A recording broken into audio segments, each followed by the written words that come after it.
we're now pleased to welcome in Capitals assistant coach, newest face of the team, Patrick Wellar. Coach, thank you so much for joining us today. A lot we want to get into, getting to know you as a person as well. But first, I want to speak to your journey. Certainly didn't take the easy route to get to where you are today. A lot of hockey, a lot of places under your belt. So in maybe a shortened version, give us kind of your route and exactly how you got to where you are today on the Caps bench. Yeah, I've essentially, been in the minor leagues my entire life. Was drafted by the Capitals in 2002. Kind of thought things would be a little bit different, and we all have those high hopes of playing in the NHL one day. It never materialized for me, and that was okay. I've always considered myself pretty lucky. Bounced around a lot. Was able to find a home in Hershey, and lasted about parts of 6 seasons playing there, and that was kind of the I would say the top end of my playing career, and was able to meet my wife there, and it kind of kickstarted my whole life journey. So it's like I said, I've been kind of all corners of the of North America, from Alaska down to South Carolina, and just consider myself very fortunate to not only have seen a lot of things, but just where I am now. You coached with Spencer Carberry for, 3 years down in Hershey?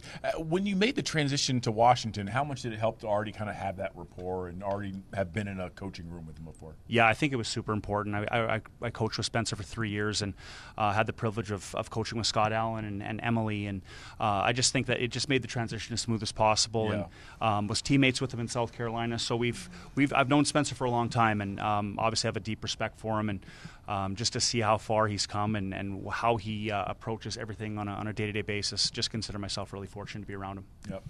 You've mentioned in prior interviews that you feel like you've inherited a D-corps with a lot of really good, strong characteristics. It's made your job coming in here easier. Can you speak to some of those characteristics and what that D group is like? Solid, most of them, other than Declan Chisholm, all returning, have known each other, and what drives them to be successful?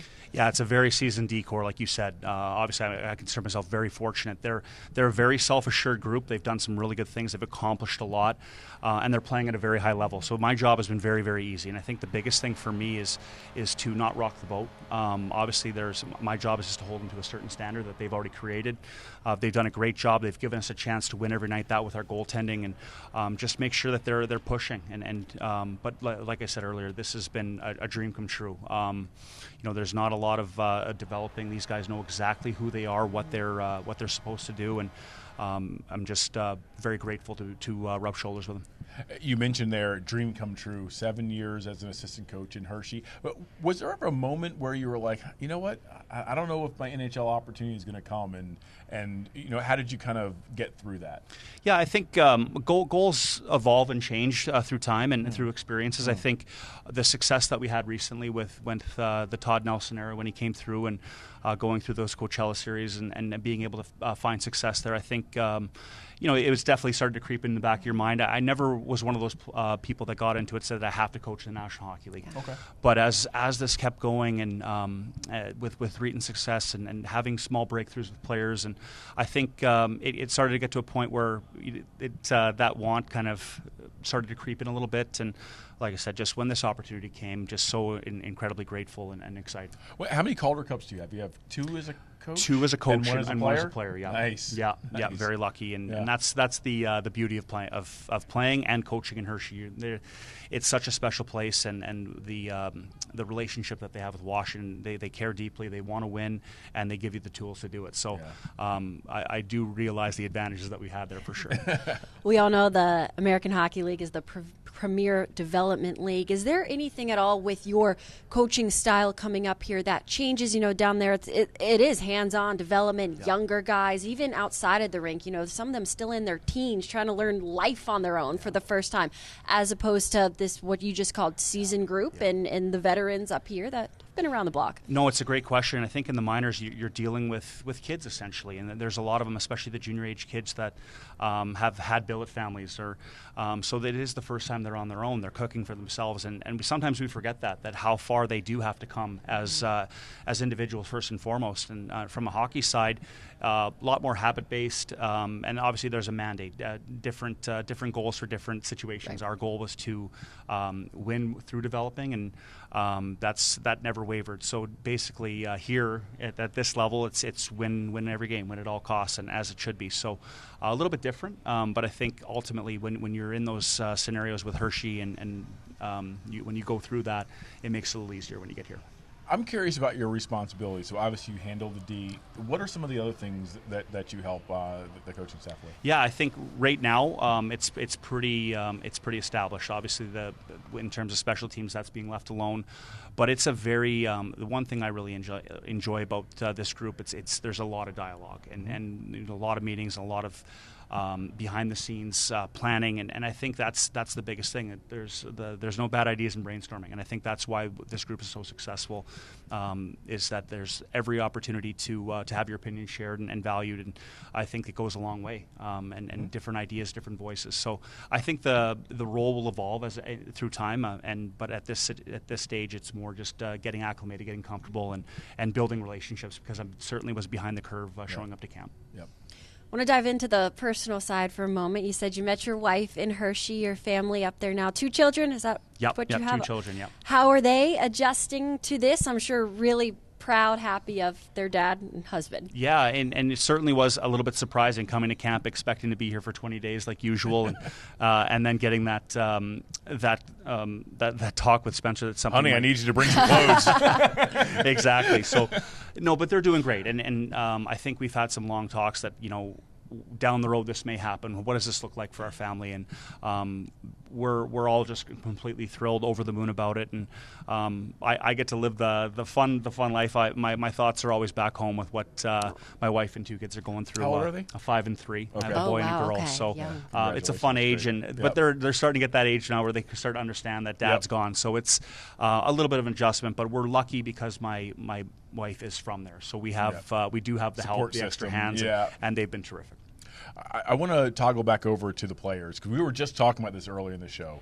Jacob Chikrin, he is on pace for over 20 goals, almost 80 points. But what is his ceiling? What have you seen from his game and his development? He's a special player, and we all know what he is. He's got an elite shot. He's an elite offensive playmaker with exceptional feet, and I think he's as good as he wants to be, and as good as well as we set him up for success, putting him in situations to thrive. And I think the good news about him. He's a terrific person. He wants more, and he wants to improve. He's not going to settle. He wants to improve defensively, which will give him more minutes. He wants to play against top end players, which I think has been something that he's been challenged on in the past, and he's working his way to play those 24 to 27 minutes like an elite defenseman should.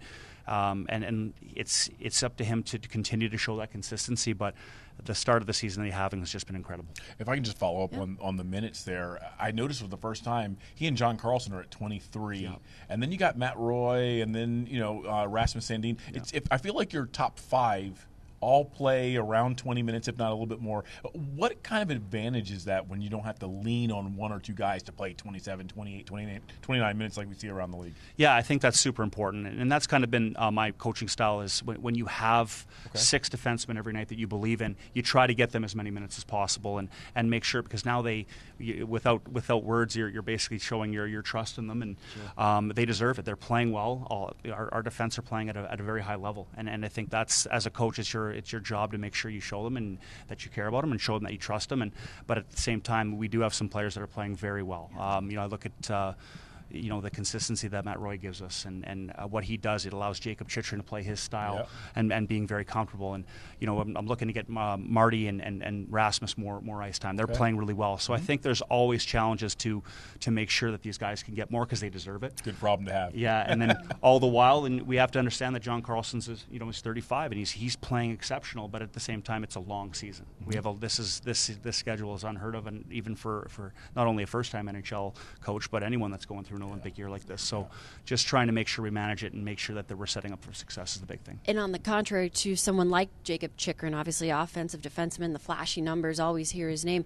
Guys like Matt Roy, you touched on. For the average fan at home who maybe isn't hearing his name as much during the game, that's not necessarily a bad thing. I know the guys even joke that's what he's like as a person. Coming up Roy is his nickname. I got to dig into that. But he doesn't like the attention, and that seems to be how he plays. But that's a good thing because he is always doing his job. job. Yeah, he's been very special for us, and like you said, when a defenseman like him is going unnoticed, it's a good thing. Right. He is so steady. I call him as perfect to a systematic player as possible. He doesn't make many mistakes, and the foundation that he provides, Jacob Chychrun, and just he gets tough assignments. He plays against top end guys. He gets a lot of D zone starts, out of power plays, out of penalty kills, and they usually come back with top end lines. So him and Marty are doing a great job that way, and then a guy like Rasmus Sandin's pushing for more too. So this has been a great group, and I'm going to continue to learn from them, and they're going to keep as long as they keep playing well. This is going to be a very, very fun experience.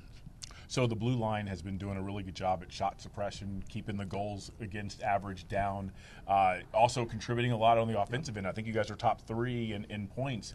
Where are some of the areas where you feel like the group can get a little bit better? Yeah, I think just continuing to close in the D zone. We want to make sure we're limiting time in the defensive zone. I think they've done a pretty good job thus far, and just continuing to push the group on eliminating some of these line rush opportunities. And that's a combined effort with our F3 forward. But I do think there's some gap issues the last couple of seasons that have been challenged from a management side all the way down through Spencer that continue to stay on this defenseman about it. And I think they're doing a good job. I just think our style is conducive sometimes to allowing some controlled entries that we'd like to deny. So we'd like to clean up those numbers just a little bit, spend a little bit less time in the D zone, and just some puck management, making sure we're managing pucks out of the defensive zone and being as efficient as possible. Okay. Coach, this has been excellent insight. Thank you so much for joining us today. Really appreciate your time, and congratulations once again on officially being settled here in Washington. Look forward to many more chats to come. Thank you very much. My pleasure. Thank you. And thank you all for tuning in at home to another edition of the Rink Report.